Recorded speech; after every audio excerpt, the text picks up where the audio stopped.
Olá, você está no canal Vencendo o Mal?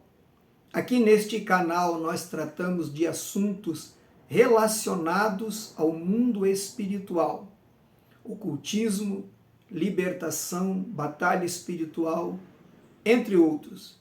Se você ainda não me conhece, eu sou o pastor Samir e aqui eu compartilho com vocês a minha experiência de quase 30 anos trabalhando com libertação, ainda hoje é o forte do meu ministério, e também o fruto dos meus estudos e pesquisas voltados para o mesmo assunto. Também breve estarei registrando alguns lugares aqui na minha cidade, Ponta Grossa, no Paraná, onde eu resido, e mostrando também alguns trabalhos de ocultismo feito em alguns lugares onde eu estarei explicando para que foi feito aquele trabalho e como que funciona.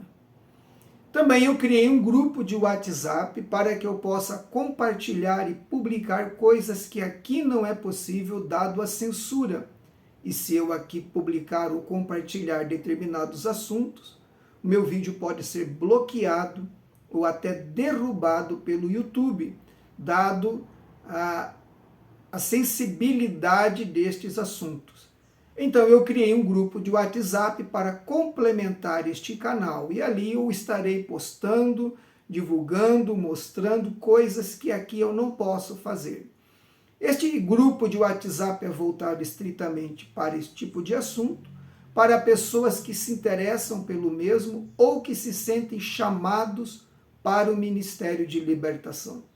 Se você tiver desejo de participar deste grupo, basta que você diga nos comentários deste vídeo: pastor, eu quero entrar no grupo, e deixe o seu telefone com DDD. Deixe também o seu like, se você ainda não é inscrito, mas gosta desse tipo de conteúdo, eu te convido a se inscrever e compartilhe nas suas redes sociais com seus irmãos e amigos. Também, se você desejar nos ajudar no ministério que desenvolvemos aqui, como pastor missionário, trabalhando com evangelismo, ganhando almas, mas muito voltado para a libertação, abrindo a descrição deste vídeo, você encontra as minhas chaves Pix e você pode fazer a sua oferta através de uma destas chaves. E que Deus te abençoe por isso. Hoje eu vou falar sobre lugares e objetos consagrados. Quando nós olhamos, por exemplo, para a palavra de Deus, nós já vemos que há muitos anos, desde as eras mais remotas, os homens tendem a procurar lugares específicos e ali erigir um altar, colocar uma coluna ou erigir um templo para a adoração de alguma entidade específica. A partir do momento em que isso é feito, aquele lugar não é mais um lugar comum, ele pertence para aquela entidade. E isso traz inúmeras implicações que eu vou explicar aqui neste vídeo. Também quando nós olhamos para o tabernáculo de Moisés, nós vemos que ali todos os objetos e utensílios usados no tabernáculo, eles eram consagrados a Deus. Não poderiam ser usados em outras funções, nem em outros lugares, porque aqueles objetos foram consagrados para ser de uso restrito para Deus, seu culto e sua adoração. Até os dias de hoje, as pessoas ainda fazem isso, consagrando lugares e objetos, tanto para o diabo quanto para Deus. E uma vez que um lugar ou um objeto é consagrado, ele pertence à entidade, ao ser, ao Deus, à pessoa a quem foi consagrado. Ele não é mais algo comum. Então, pegando primeiramente lugares e trazendo para os dias de hoje, que tipo de lugares são consagrados? Por exemplo, lugares onde são praticados algum tipo de ritual ocultista. Quando é feito esse ritual ou quando é se escolhido este lugar para, a partir dali, praticar certo rito ocultista, a primeira coisa que o médium vai fazer é consagrar este lugar às entidades às quais ele serve. E a partir daí, este lugar não é mais um lugar comum, ele passa a ser habitado por estas entidades e ele tem ali a energia representada pelas mesmas. Então, além de lugares, de templos, casas que são consagrados para serem lugares de culto e práticas ocultistas, também encontramos casas particulares de pessoas que pertencem a alguma ordem ocultista. Estas pessoas também têm a tradição e o costume de consagrarem as suas casas à entidade ou às entidades que esta pessoa serve e reconhece. Também esta casa, a partir dali, ela não será mais qualquer lugar. E uma vez que essa pessoa for embora dali, quem for morar neste lugar terá grandes surpresas, porque as entidades que ali receberam esta consagração permanecerão ali e trarão sérias implicações para os novos moradores. Também lugares que podem ser de grande atividade ocultista são lugares onde aconteceram grandes tragédias, assassinatos muito agressivos, por exemplo, com grande violência, pode ser de uma única pessoa ou mais. Estas casas tendem a receber essa energia negativa, que geralmente este assassinato já foi instigado por alguma entidade que rodeava aquela família, e então, a partir de uma vez que foi consumado algum tipo de tragédia ali, essas entidades se fortalecem e tornam-se moradores daquele lugar, trazendo problemas e consequências para pessoas que venham morar posteriormente ali. Isso é o que nós chamamos, numa linguagem popular, de casas assombradas. Então, quando alguém vai morar numa casa que percebe atividades espirituais, ou morou alguém ali que era participante de algum culto ocultista e consagrou aquele lugar, ou alguma tragédia aconteceu ali que deixou esta energia negativa que alimenta as entidades que ali se manifestam. E sempre que uma família entra num lugar destes, essas entidades gradativamente vão passar a se alimentar da energia desta família. E eles provocam a liberação dessa energia, manifestando-se através de movimento de objetos, barulhos, estralos, gerando nos novos moradores o medo, e o medo é uma das coisas que alimentam estas entidades. O modus operandi é sempre o mesmo. Eu estudo esse fenômeno há muitos anos e comparei todas as situações que eu acompanhei. A família chega numa casa, até então tudo bem. Às vezes na primeira noite não escutam nada porque estão cansados da mudança. Algumas vezes ouvem alguma coisa sutil, mas eles imaginam que é uma madeira estralando por causa do calor, ou do frio, ou do vento. A tendência é relevar no começo, mas um dia que alguém vê uma cadeira se mover, um objeto se mover, uma porta se abrir sozinha, essa pessoa já vai sentir medo, vai correr deste cômodo, e a partir dali as atividades vão sempre se intensificando. Na medida que a família vai sentindo medo, pavor, o casal, os filhos, todos os moradores que ali estiverem, o medo que eles sentem vai alimentando cada vez mais as entidades que manifestam-se ali. Por isso você percebe, em todos os casos, que as manifestações tornam-se cada vez maiores e mais agressivas, a ponto de ali no altura em diante as pessoas serem jogadas da cama, as cobertas serem arrancadas de cima das pessoas, algumas chegarem a levitar sobre a cama, outras acordam com marcas de garras, com hematomas, muitas coisas acontecem. Se ela tiver algum pet, um gatinho, um cachorrinho, eles também vão sentir estas questões e vão começar a perder pelos, vão começar a agir de maneira estranha, tipo ficar olhando para um lugar fixo, porque tanto os cachorros como os gatos veem o mundo espiritual. Basta você pesquisar alguns vídeos no YouTube, animais percebendo o mundo espiritual, e você vai ver isto com muita clareza. Em alguns casos, dependendo das entidades que estão ali e do porquê elas estão ali, elas podem até matar o pet. Isso não é incomum e eu já vi. Neste caso, geralmente as famílias acabam saindo dali. Acompanhei casos de famílias que trouxeram um padre. O padre, dependendo da intensidade da manifestação maligna, ele nem mesmo ficou ali, ou outros algumas vezes jogou água benta em alguns cômodos, fez algumas rezas que não resultou em nada. Acompanhei casos de pessoas chamarem pastores de igrejas tradicionais e que não têm hábito e costume de trabalhar com o mundo espiritual, que foram lá também e quase fugiram porque foram confrontados pelas entidades. Acompanhei um caso de um pastor que estava lá e quando ele foi iniciar a oração, ele caiu para trás, como se tivesse recebido um golpe, seu nariz sangrou. Ele, levantando assustado, disse para o morador que o chamou: olha, eu tenho família, eu não posso fazer isso, e fugiu dali. O mundo espiritual, ele é complexo e você só vai conseguir lidar com ele se você primeiro estiver realmente enraizado em Cristo.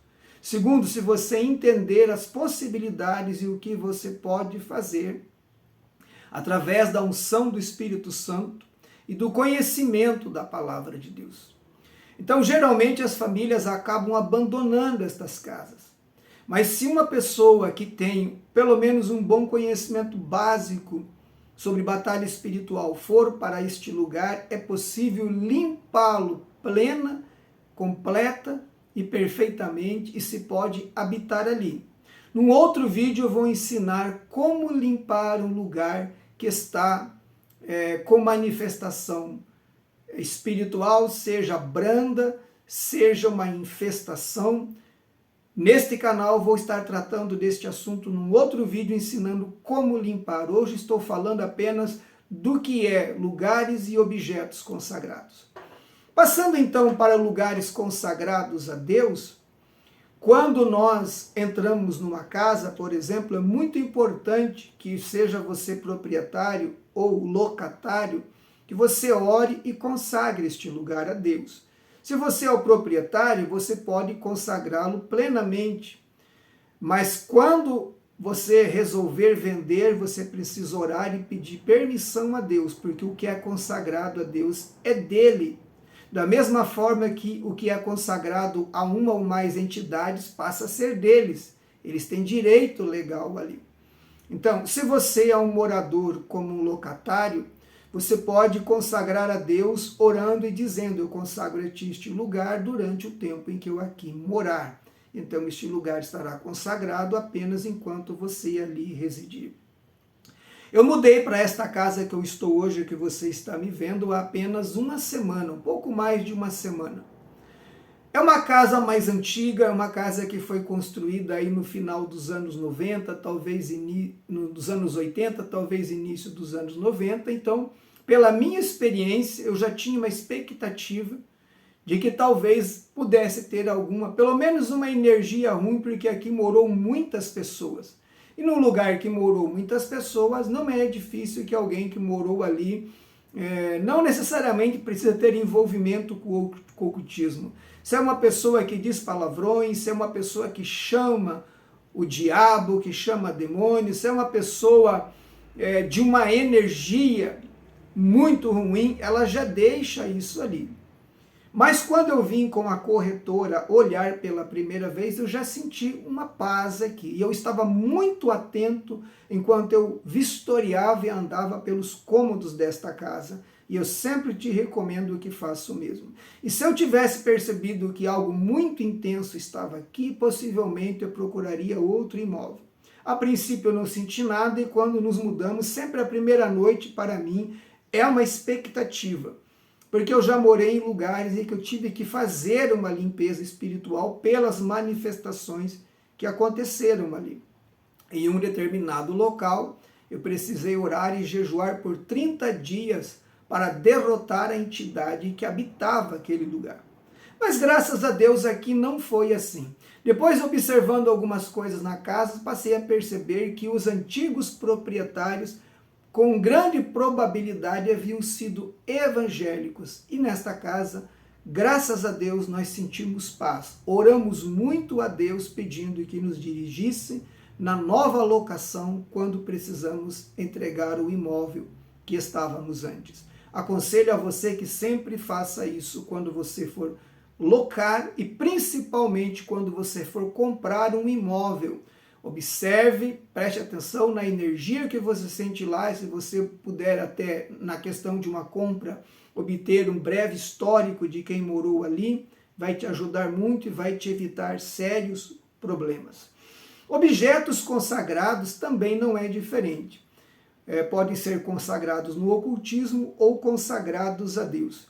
Geralmente no ocultismo, por exemplo, além dos objetos usados no culto ocultista, que todos são consagrados, algumas vezes eles são deixados enterrados em terrenos ou das casas ou de sítios. Outro dia eu acompanhava alguém que comprou um terreno e descobriu alguns objetos de ferro enterrado ali, com várias simbologias, como garfos de tridente, bigornas, entre outros, e aquilo era um assentamento feito por um antigo proprietário que era membro de alguma ordem ocultista. Então aí demanda uma experiência maior e um trabalho bem feito para limpar estes lugares, mas é possível fazê-lo desde que a pessoa tenha uma boa orientação para isto. Nas casas onde moram pessoas ocultistas pode haver também. Além de objetos enterrados nos terrenos, nas propriedades, outros objetos podem ser consagrados. E algumas vezes temos que tomar cuidado quando vamos a antiquários. Quem gosta de ir a antiquários, comprar determinadas estatuetas, quadros para a parede, objetos de enfeite. Eles tanto podem ter pertencido a alguém de culto ocultista e uma vez terem sido consagrados, como também pelo próprio criador, pela pessoa que fez aquele objeto, aquela estatueta, se ele tinha alguma ligação com o ocultismo. Ao trazer para dentro da sua casa esse objeto, você vai perceber que ele vai mudar o ambiente e você vai passar a perceber todos os tipos de perturbações, dependendo em escala de intensidade, com a entidade e com o grau de consagração que foi feito através deste objeto. Então é importante sempre tomar cuidado e sempre ore pelas coisas que você compra e traz para dentro da sua casa. Outra coisa que pode ser consagrado são roupas.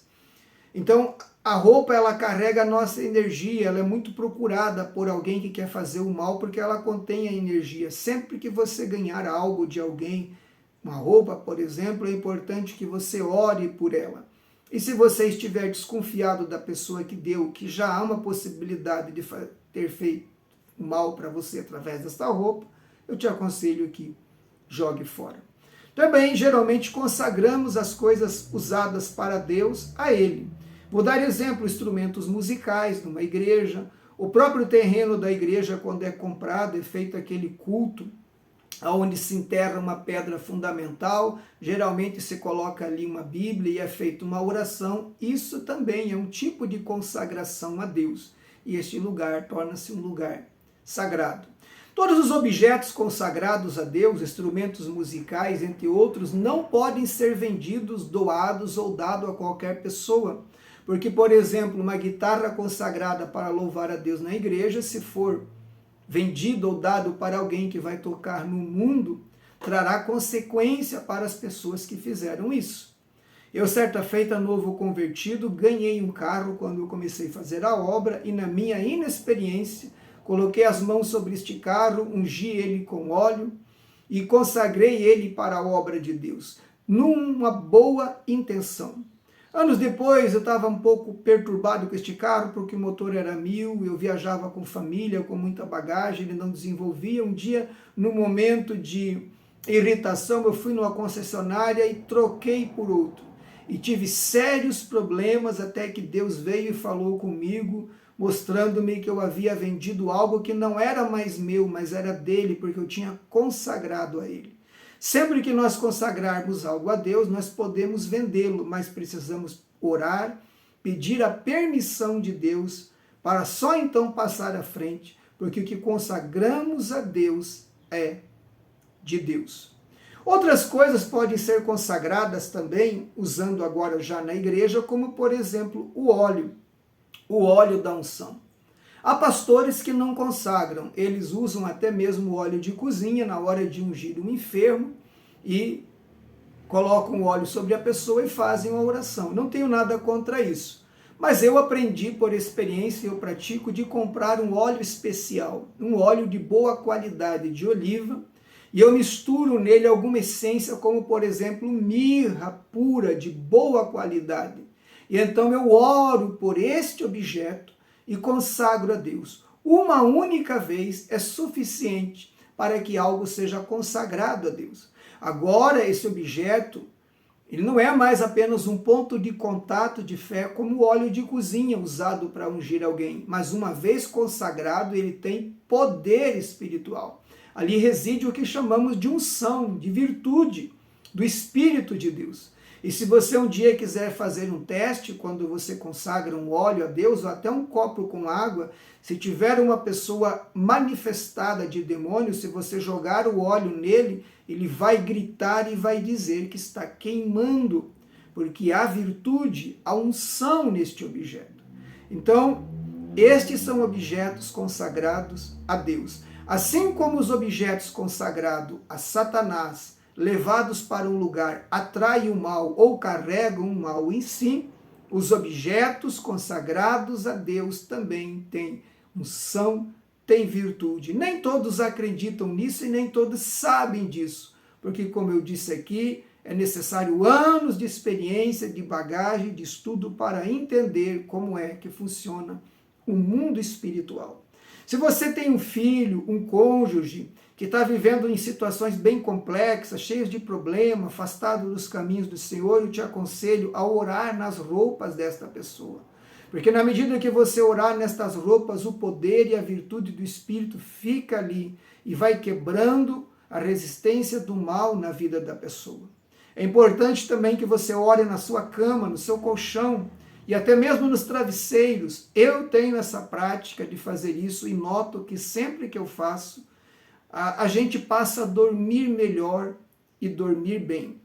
Isso é tão interessante que muitas vezes é feita uma obra de feitiçaria lá na casa de religião e um patuá, que é um pacotinho cheio de objetos dentro, aparece de forma sobrenatural dentro do colchão ou dentro do travesseiro.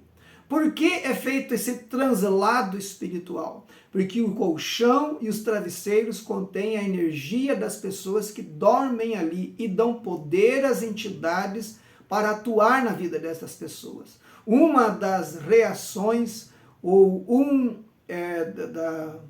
dos sinais que você pode perceber, os sintomas que você pode perceber quando isso é feito, a pessoa passa a levantar cansada. Está sempre cansada, está sempre exausta, ela tem noites perturbadas, sonhos perturbadores, pesadelos horríveis. Você pode remexer no seu colchão, apalpando-o. Ele pode estar lacrado de fábrica, você vai sentir algo duro dentro, pode cortar com uma faca. Ali você vai encontrar algum amuleto ou algum patuá, alguém fez o mal para você. E isso acontece também nos travesseiros. Eu vou ficar por aqui, poderia falar muitas coisas, mas não quero deixar o vídeo muito longo. Eu te espero no próximo vídeo, espero que este assunto tenha te esclarecido e convido mais uma vez que você deixe aqui o seu comentário, uma sugestão para um próximo vídeo e não se esqueça, se você quiser fazer parte do grupo de WhatsApp, deixe o seu sim e o seu número nos comentários deste vídeo. Deus abençoe a todos e até o próximo vídeo.